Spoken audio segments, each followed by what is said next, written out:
recommended last week, Toki. This was a 1989 game. Artist was Philippe Desaloy. I've kind of mentioned him before as well, French artist. When I played through it in 1989 on my Commodore Amiga, it was a very, very difficult game. Fortunately, when it comes to the Switch, it's got an immediate level difficulty to choose, easy all the way through to very hard. So there's about 4 or 5 different levels there. I went on easy, and it's manageable on easy. It's not particularly too easy, but I might throw myself through a slightly more difficult challenge to see how it stacks up to the easy level, just to see how it is. But Toki is known as the story, basically. Vuki Medlo is this ancient conjurer who's stolen your girlfriend with this magic hand. She takes her off. She's known as the beautiful Miho.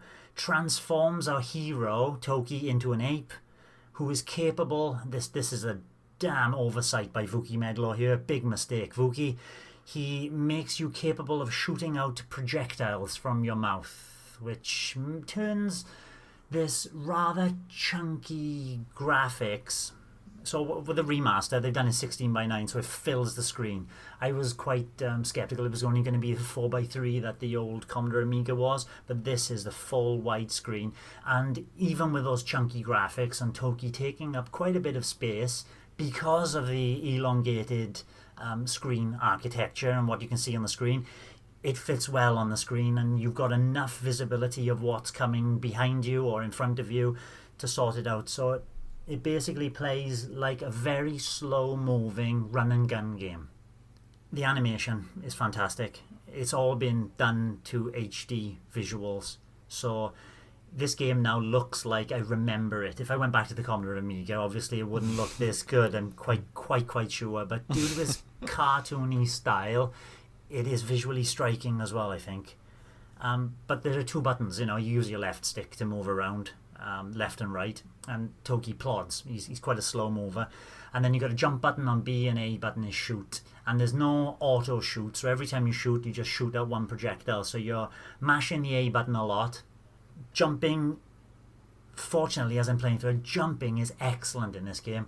It's got this floaty mechanic, but it's easily maneuverable. You can control it while you're in the air. So you can jump up, move to the left, and then move back to the right. You can do a double kind of movement in the air, even 3 times as far as you can jump up. And you can jump up quite considerably high. What you don't have control over is the height of your jump. You always jump that kind of set standard jump height that old games used to do. But you can shoot in all 5 directions. You can shoot in front of you, behind you, directly up, and at the diagonals up as well. And you can only shoot when you're not moving. So this kind of slows the game down as well, but deliberately so. Slows the game down as well, that you have to be well aware of where you're positioned on the level before you start opening fire, because other enemies might be flying in fast. You can also duck down, and still shoot up. So it's kind of, you're walking around the level at your leisure, and you can even backtrack all the way back if you want to. So you're being very careful of like a strong enemy coming at you from the right. You're walking from left to right most of the time, not all the time. And then you're taking a couple of shots, which routes you to your spot, and then you're backing off and taking a couple of shots and backing off. Not all enemies are like that, but a lot of them do. And there's the level of, the variety of enemies throughout the 6 levels. And I never knew it was 6 levels because this game was hard on the Commodore Amiga. Never finished it all the way back in 1989. I finished it now, seen the full 6 levels. The variety of enemies in those 6 levels is quite astounding, to be honest, as well.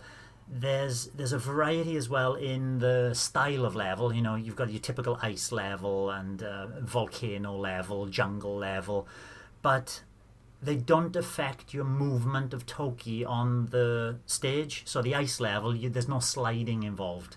You still have that level of control that you'd expect, which is wonderful. So it's just there for visual effect, and each new enemy that you actually get to, you're going to have to learn their pattern. And it's exactly the same with the bosses as well. There's 6 bosses because there are 6 levels. There's 1 boss at the end of each level, and each level is relatively short. I think if I went from beginning to end of the game and just flew through it, it would take up to an hour to finish the entire game. I reckon if I did it without dying so often, I think about 45 minutes you could really blast through the game. And it's got a good variety of weapons. Unfortunately, the weapons are... You start off with a single pellet. It just shoots out like a Contra gun, you know? It's got that single pellet, but then you keep mashing to shoot.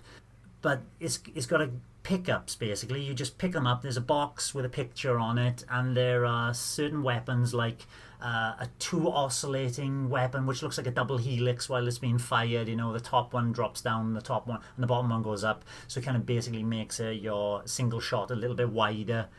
There's a lava power, which makes your single shot much more powerful. There's a flamethrower, and there's a 3-directional shot as well. Unfortunately, they are time-based. So as soon as you pick up that pick power up, you've only got a specific amount of time before that starts flashing and then disappearing, and you're back to the single shot. And invariably, and this is throughout the entirety of the game, you'd pick up one of these before the boss. You'd work through a couple of enemies, and your powerful shot would run out before you even have a single shot on the boss. Perfectly timed, so you have the weakest weapon when the boss comes. Every single time. But that's no problem. The bosses are there. You got to, like I said, learn their movements. You got to learn when to jump, how to dodge, and they're pretty much, they'll do the same pattern over and over again. So once you've gotten used to that pattern, it's then down to you to not get hit, basically, because this game, one hit and you are going back to the last checkpoint. It throws lots of credits at you, 10 start credits, and each credit you've got 10 lives. So as long as you can get through a level with your 10 lives, you're okay, you'll progress to the next level. If you die 10 times in a level and you end up having to spend a credit, you go back to the beginning of the level. And I've done that quite a few times as well, especially on some of the harder levels like the 5th and 6th. Lastly, there's a helmet, and exactly the same as the the shooting pick-em-ups. The helmet protects you pretty much from any attack, but for a limited time. So it's a slight invulnerability. You have to be careful that you're kind of ducking down so enemies hit your helmet rather than hitting your body. But it is very handy for some of the flying enemies that come swooping in. And did I enjoy my time with it? Yes, I did. It's short, aesthetically pleasing for me, nostalgic, ticks all the boxes that I remember, and it's like this game still holds up to what I remember it, and still holds up as a slow moving run and gun game still today. You know, I played some run and gun games and they just haven't, they don't. I played the first Contra basically, and it's a little bit messy, a little bit too difficult, impossible to dodge things. Toki is different. Yes, it's hard, yes, it's difficult, but by getting good at it, you will, and you get good at it pretty quickly, you will learn the patterns of those enemies and the bosses, and you'll take them down without getting any damage at all. That was on easy, like I say. It might be a different case when it's on a more difficult level. Really, really solid port of a game that is not worth the £45 or whatever they were asking first of all, but the £2.70 or 69 I paid for it, well worth it. That's Toki. Yeah, I was tempted at that low price, but yeah, I wouldn't be paying full price for it. Have you ever played that game, Sam? Interestingly, I did pick that up because there was a physical version of it, and it came with a what do you call it, like a arcade cabinet housing. Ah, yes, I remember. Yeah, it's like a wooden thing as well, isn't it? Yeah. Yeah, I mean, I probably wasn't worth it. It's about 30 odd quid when it came out. So again, I don't know if it was, but to have it boxed is fair enough. I mean, the price, it's probably held its price because of that additional arcade cabinet. I think people buy them and then repurpose them, make custom arcade cabinets for the Switch. But as for the actual game, I thought it looked like a solid reimagining of a relatively lesser known platformer. It most certainly is. Yeah, I think it had, obviously it was on the Amiga, it was also on the Mega Drive, because I remember the box art to it, and this game I'd always looked at for, it looks like an interesting game, but I'd never really invested much time in it. I probably will play the Switch version at some point. it does sound like a game that I could get into, because it's let's say you say about kind of like run and gun, but more slower paced, like a run and gun platformer. It does sound like it's got a lot going for it, and especially when you compare it to a lot of platformers that come out now that can be kind of 10 a penny, probably for around about the same price on the Steam shop, if not cheaper. But for a couple of quid, I think you really can't go wrong, because they really look like they put in the the high production values for this game, because it came out quite early on in the Switch's life cycle, I remember. So yeah, I'd say it's well worth checking out, and probably one which I will play at some point. Excellent. If anybody is interested as well, I've done a Let's Play, and I should be from starting about middle of this week coming. I should be putting my Let's Play up on my YouTube channel as well. So I got the entire game there in 4 parts. Cool. With a few deaths, so you can check it out.